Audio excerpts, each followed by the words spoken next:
I see no differences or separation. Even the multitudes appear as a single formless desert. To what should I cling? I see no differences or separation. Even the multitudes appear as a single formless desert. To what should I cling? Very beautiful, isn't it? And he has emphasized this yesterday also. Seeing one. What is it? Seeing one, I see many. Actually, we are just seeing one, but we are believing that we are seeing multitudes. So, this is a very, very beautiful discovery. I encourage all of you to just notice how this happens. Take anything, take anything, and see if you can just see it without empty of concept, empty of judgment, empty of interpretation. Look at a flower and see how the mind tries to contribute to the seeing, but it can only make some interpretation, some judgment, some desire.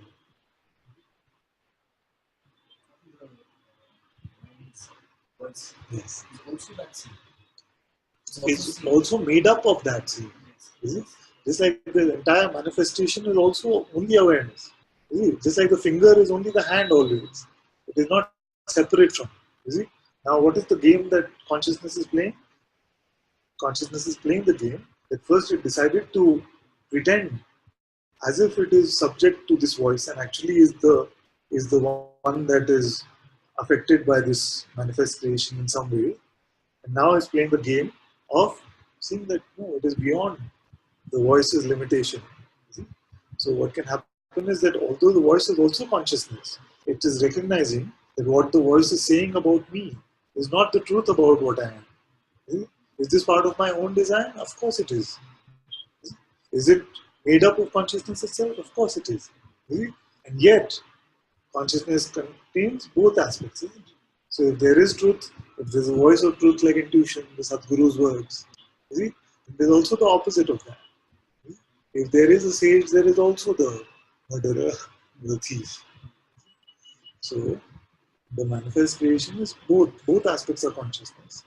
And yet, there is something which is pointing us to the play of individuality, which is the voice of the mind, and something which is pointing us to the dropping of this individuality, which is the intuitive. But looking at the cloud, the one appearance, and commentary on that cloud, let's say. Yes. That is why I stress so much on the belief aspect of it, not the attention aspect. You see? So he very beautiful what he said. He says even the appearance of this thought construct, energy construct called thought, is part of the one appearance in perception, is it? Perceived with attention.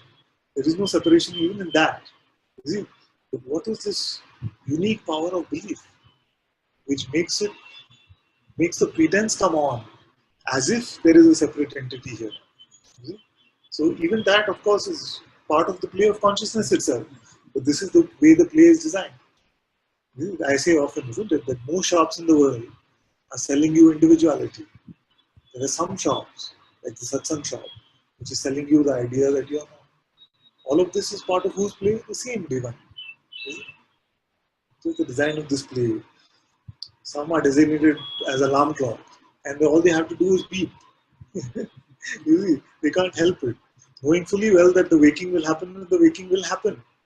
It is not that there is confusion about, oh, you should wake up. The alarm clock is not worried about that really. Although sometimes it has to pose as a get up.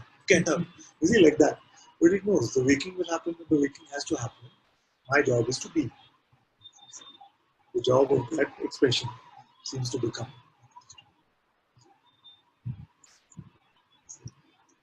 When you said that body is an imagination,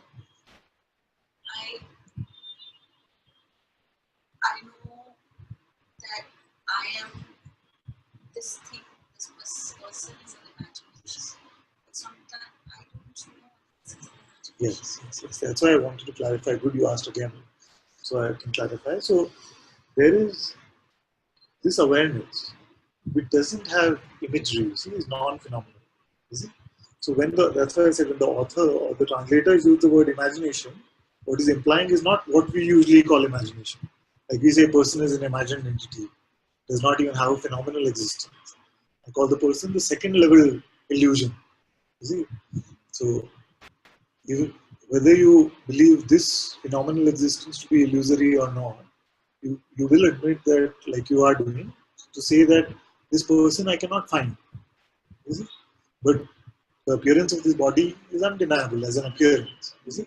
So what Ashtavakra is saying, or what the translator is using the word imagination to mean that aspect of itself, which projects all this imagery. You see? So all this world of appearances, you see, is not the way we usually use the word imagination.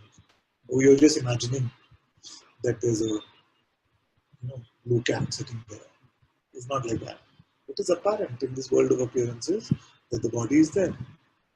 That's why the distinction between reality and appearance I made, which is that the definition of reality, in the case when we're studying like this, is it is unchanging.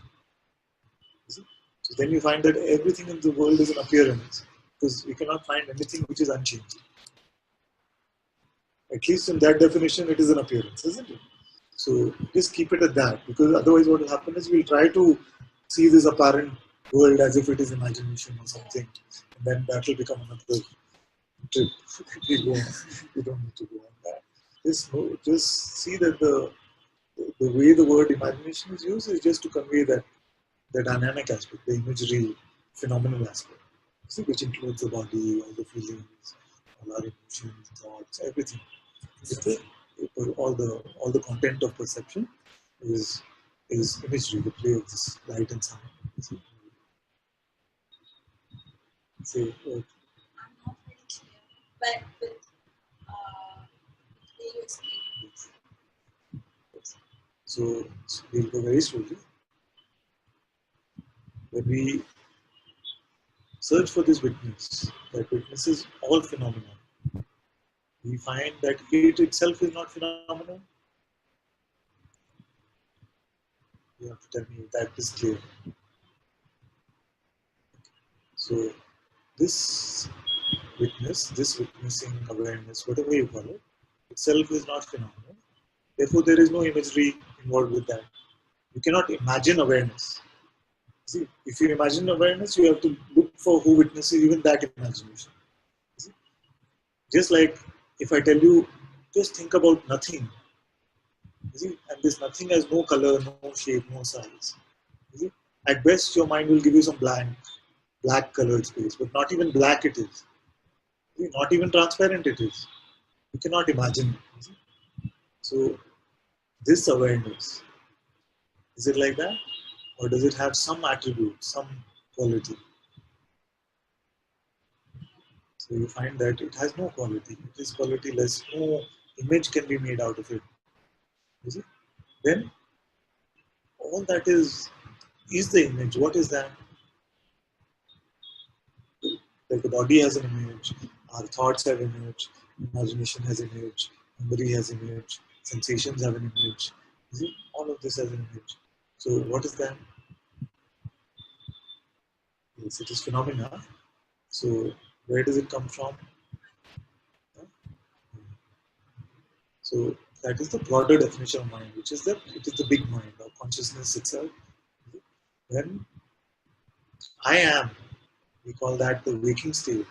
Then all this play of all this imagery comes. But I as the self remain imageless, isn't it? So when he's saying now that all of this is imagination, he's talking about that kind of projection of imagery. He's not talking about that imagination which is part of the imagery.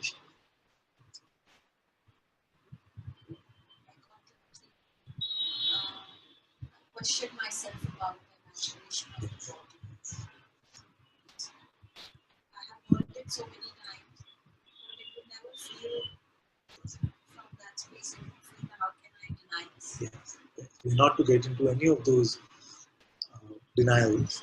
We are only saying that from the relation to that which is the self, which is non-phenomenal, from the perspective of that self which I am, all of this is the play of imagery, the play of light and sound, time and space.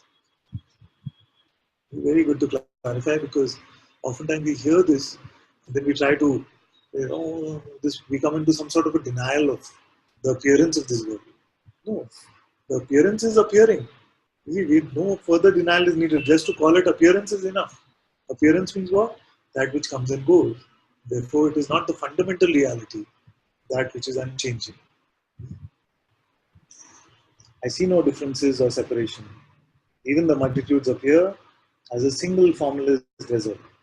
To what should I cling? So, what the sage is saying is that there is nothing to cling in this world, because I am beyond this phenomenal creation. I do not exist in this realm as if I am an object. But as long as, that's why I said it's a cheat code, as long as there can be still this belief that I am an object in this world, and for those who have been blessed with at least a little bit of devotional temperament, they have the cheat code that they can hang on to the master. Master means what? Your own divine presence. And it is okay if you're blessed with the beautiful physical embodiment of this divine presence, as all of us are blessed with the presence of Guruji.